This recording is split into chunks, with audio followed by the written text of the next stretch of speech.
দুনিয়াতে যা কিছু করবা করো, কিন্তু সালাত বাদ দিও না, কারণ সালাত তোমাকে সব বিপদ এবং খারাপ কর্ম থেকে রক্ষা করবে। সালাত শুধু পরকালেই মুক্তি দেয় না, সালাত ইহকালেও ভরপুর করে দেয়। কারণ সালাতে শরীর সুস্থ থাকে, রিজিকও বাড়ে, বিপদ আপদ দূরীভূত হয়।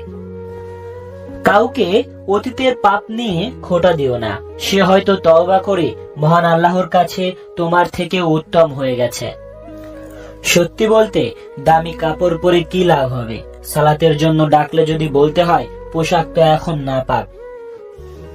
ওই ব্যক্তি প্রকৃত বুদ্ধিমান যে নিজে নত হয়ে অপরকে বড় ভাবে, আর সে ব্যক্তি নির্বোধ যে সর্বদাই নিজেকে বড় ভাবে।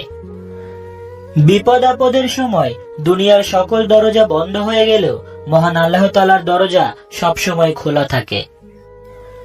হে আল্লাহ, আমরা যারা ইসলামিক লেখা দেখি ও পড়ি, আমাদের সবাইকে দেখা ও পড়ার চেয়ে বেশি বেশি আমল করার তৌফিক দান করুন।